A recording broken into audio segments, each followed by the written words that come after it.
Hi! Today I'm going to talk about the time I met Cassidy, who just happens to be my favourite author, which to me is a big deal because I'm very, very into reading. Chocolate pudding. So what happened was, I was looking through the Cassidy website when I noticed on her events page that there was an event in Manchester, I think sometime in June. Manchester isn't exactly near to where I live, but it's sort of nearish. So I asked my mum if I could go, but we were busy that day, so I couldn't. So she told me to check another day and see if I could go to a different one. But it turned out the only one I could make was in Leeds, which is quite far away from me. But my mum said we could take the train up. So it got to the day of it was sort of like a signing, but a talk thing as well. And I took one last look at the website to see what was on it. I looked on her blog and this is what it said. You can still get tickets for my Leeds talk here. And I was like, wait, you need tickets for this thing? And that's when we realised that we actually needed tickets and we hadn't got any. But luckily, when we went on the website of the place that was doing it, there was one ticket left. Sadly, that meant my mum couldn't come in with me, but so we went on the train to Leeds and I took all my Cassidy books with me. Well, not all of them, I have a lot. But annoyingly, when we actually got off the train, we weren't quite sure what direction to go in.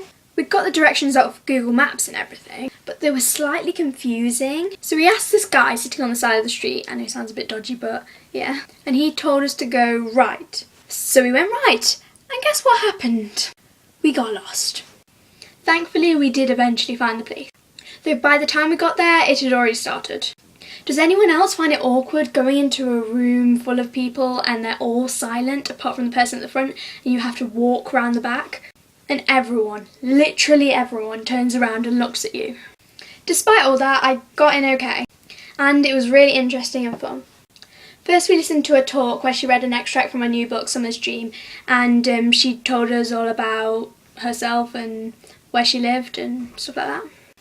Then at the end we got our big bags of books and went to get them signed. At this point I was really nervous because I really want to be a writer when I'm older, so I was about to meet basically my inspiration. Sadly, I'm one of the shyest, probably most introverted person in the universe.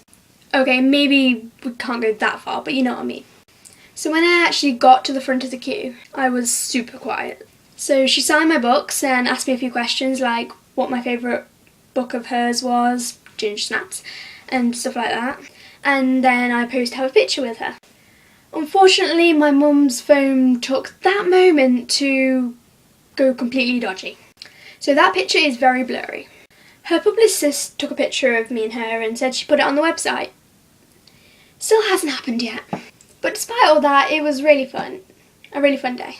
But it wasn't actually over yet. We went to Subway, me and my mum, to have gorgeous meatball subs. And then we had to get the train back home. But what was really cool was, we were on the same train as Cassidy on the way back. Now, as I said, I'm super shy, so I didn't go up and talk to her. But on the train, I was reading one of her books, Marshmallow Sky, which is one of my favourites. And as she walked past me and she left the train, she laughed at me. Not me personally, like, offensively, but because I was reading one of her books. So that was a very, very eventful day of my life. And what made it even better was that it was one of my best friend's party afterwards. So I got to get dressed up and go out. And at the party, this really cool magician was there. And I know what you're thinking, magicians? Isn't that for baby parties? Sorry if I just offended anyone. But I'm not talking like the kind of magician like, I need a volunteer, come, yay, woo. Let's make balloon animals. He actually had a Blue Peter badge. And if you're into magicians, he said he worked with someone called Dynamo, and I think he's quite a famous magician. He was really cool, and I know most people don't use vlogs to advertise stuff, but please like him on Facebook, JD Magic. Yay! So that was one of the best days of my life, so thanks for watching. Bye! By the way, I entered James and Laura's vlog chain, which was like a, you know, James L. Cook's vlog chain, which I mentioned in one of my other videos. It's a bit like that, but it's a different thing. So check out his video, I'll put the link in the description, and I got mentioned in his video, and I think probably Laura's too, but I haven't checked that out yet. So bye, see you next time.